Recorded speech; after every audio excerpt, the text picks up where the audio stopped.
Wednesday weekend. So next week is our last week for the flight because the week following will be your final exam. The next week you are going to have the laboratory exam. So be sure that next Friday, don't be absent next Friday because we're going to have the laboratory exam next Friday. Take note, if you don't have the laboratory exam, it is 40% of the last 40% of the grade. Okay, so be sure that you'll be here. I will be on next Friday. Okay? Okay, so I think that everybody's eating something. We have somebody coming in. Some students going to I heard some are going to the duration, some are going to the exam. Okay, so not only are the same appointment with the education institution, when I saw somebody asking permission to in the but anyway. Okay, so what we went on last time, huh? She will begin earlier in Sweden. You were here last time? No, it's Jan. Close up last meeting. Okay. Now, for the benefit of those who were not around last time, this was our topic. The vertical analysis is the common size income statement. So we did vertical analysis in the laboratory last week. So basically, you can do vertical analysis for the income statement and the balance sheet. The importance of the vertical analysis is it's better to analyze the percentage instead of the amount. Okay? For example, take this one. The importance of, you can use this in your business later on. Because, for example, 2010, 14 million, and 2009, 11 million. The difference is like 3 million. Okay? But you also want to know the comparison between the two years, the increase and decrease. Okay? You can compare 2 years depending on the percentage. Now, for example, cost of sales. Okay? This one is 56%, and this one is 53%. It's very easy to compare 56% versus 53%. Okay? Instead of this one. Okay, 56, 53, it means 2010 is ahead by only 3%. That's the importance of looking at your vertical analysis for your business. So that was our topic last week for the benefit of those who were not here. Miss, can you which one? Too far behind. Here, our news for today. Okay, now, the lesson for today also is very important topic for your business later on. Aside from recording the you should know how to analyze the income statement, the balance sheet, and the statement of cash flow. Okay. Now, you may analyze your business depending on the four areas of your business. For example, you want to analyze the liquidity of your company. This one. The word is liquid. The main word is liquid. Alright? When you hear the word liquid, what comes into your mind? Liquid. What comes into your mind when you hear the word liquid? It's very serious. Liquid. Money. Okay? So liquid, for example, the water is liquid. Milk is liquid. Okay? Some things are liquid.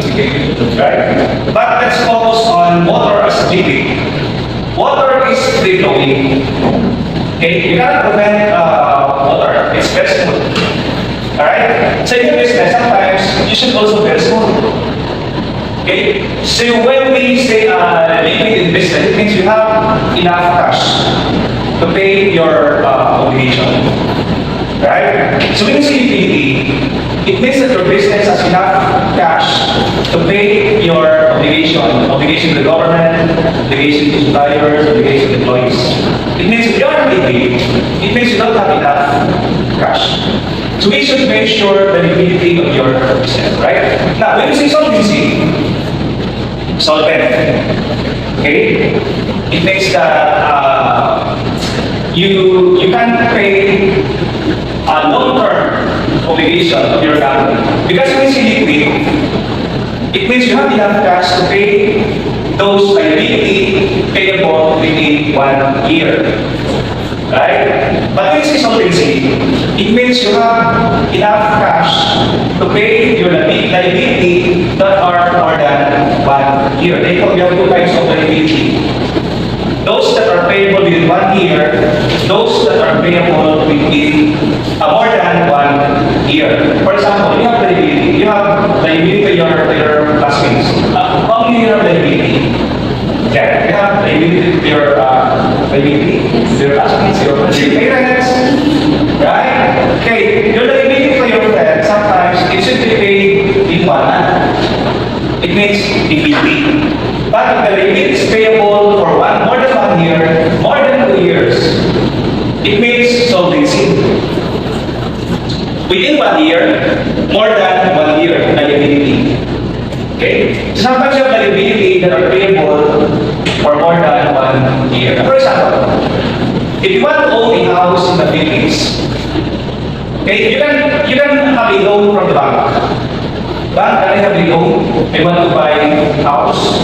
Okay, the bank will tell you, okay, this loan of 2 million pesos is payable for 25 years. It means solvency. Sometimes you are solvent, sometimes you are liquid. Right? Now, we have the third one, profitability. From the word profit. Okay, so you have, from this point in time, I know, you already know the word profit. That is the last amount in the income statement. Revenue minus cost of sales, minus all the expenses, you have the net income. Sometimes you know that the net profit of your business. Sometimes when you say profitability, that is your ability to earn net profit for the business. So when you say, how profitable are you? It means you have the capacity to earn profit for your business. Sometimes, some companies are not profitable, some companies are profitable. Okay, it means they earn profit, they can have cost cutting. Who's this one? Martin, ha? Martin, I know you are not ready, Martin. Why are you didn't see our group by posting the group? I announced in the group. That's why we are here. And in the group that we're going to have the class day 3 or 3. You're not reading our posting, ha? You're not reading our group? Yes, sir. Oh, please announce the group is posted. Day 3 or 3. Anyway, now we have the last one, market prospect. How marketable is your company? Because you don't know how are you doing in marketing the products of your company. Because you will not earn profit. If your company, if your product, your service is not marketable. Okay? So those are the 4 types of ratio analysis that we're going to do. You should analyze the risk based on those 4 areas so that you can decide very well for your company.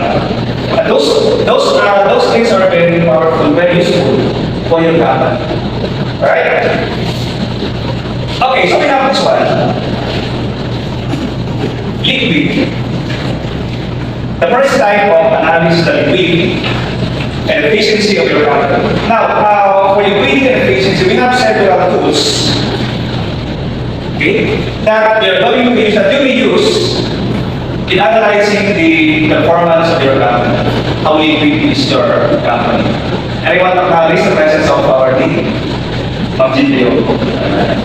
Welcome to our class, Accounting 102. Okay, so liquid.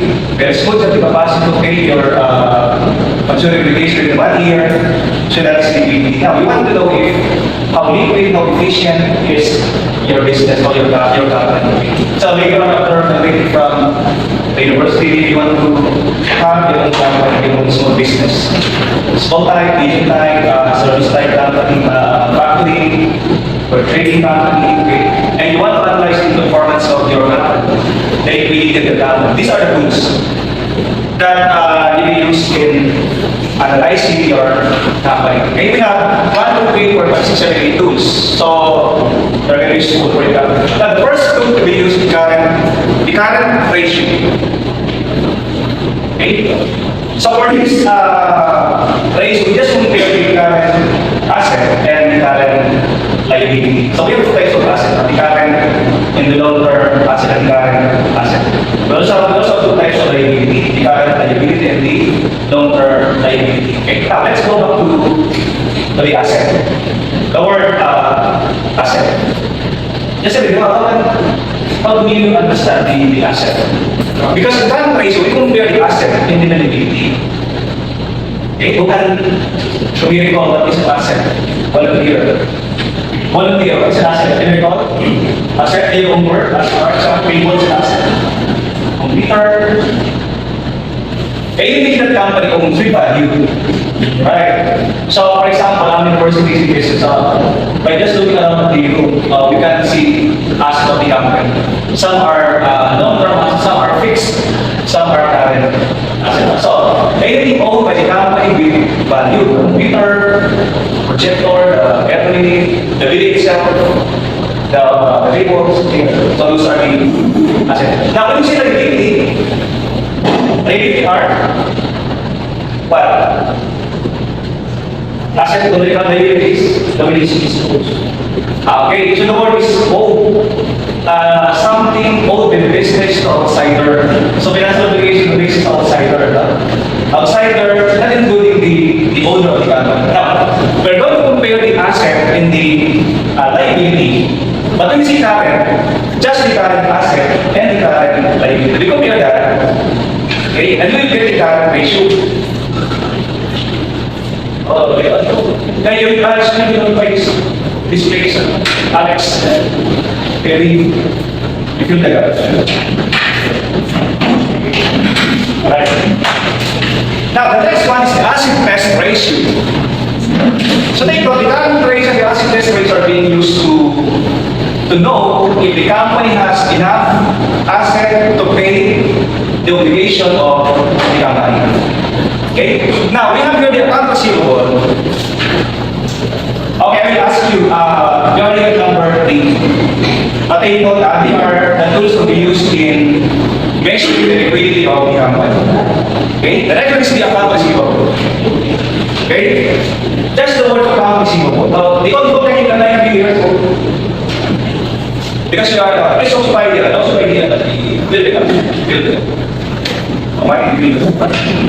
okay. Account receivable turnover.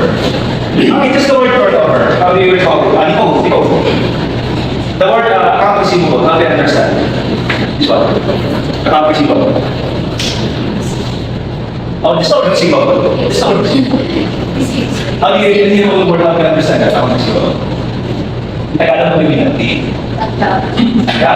receivable. Asan account? Account receivable, that is your. Is it payable? We pay or we collected? Okay, we collect from the customers. Okay, the account. From the account. Now, when you say account receivable turnover, you want to know how many times you collect your receivable. So as business man, it's very important for you to know how often in 1 month do you collect the receivable. Because if the turnover is very low, it means, for example, account receivable turnover is only 2 times. It means you collect the receivable only 2 times, twice a month. Okay, that is what we make account receivable turnover. Okay. Now we also have the word days purchased in accounts payable. So you know account receivable. How about accounts payable? Account receivable is to be collected. How about accounts payable? Yes. Yes, Alex. Accounts payable. Account receivable to be collected. How about accounts payable? To be paid. Okay. To be paid to the suppliers. Now we have the fourth one, days purchase in accounts payable. It means days, how many days before you pay the payable of the company? Right? Because business, you may delay the payables, but always collect the account receivable as early as possible. Okay? Now, you want to know the days purchase and accounts payable, how many days before you pay the payables of the company? It could be 30 days, 60 days, 90 days, or 180 days. Depends on the supply, what is the credit limit given to you. But normally it's 30 days, 60 or 90. You want to make sure that. Okay? We also have here the inventory turnover. Just the word inventory, how do you understand inventory? I think we have taken this just as a meaning equal to the word inventory. That's an asset, right? That's an asset. Okay? So what is inventory? Simple word for you, that is what we call the stock. The stocks you want to sell in the future to your customers. So when you enter 7-Eleven, all the stocks inside are the inventory of the company. Okay? Now we have the inventory turnover. Inventory, stocks, turnover. So how many times you replenish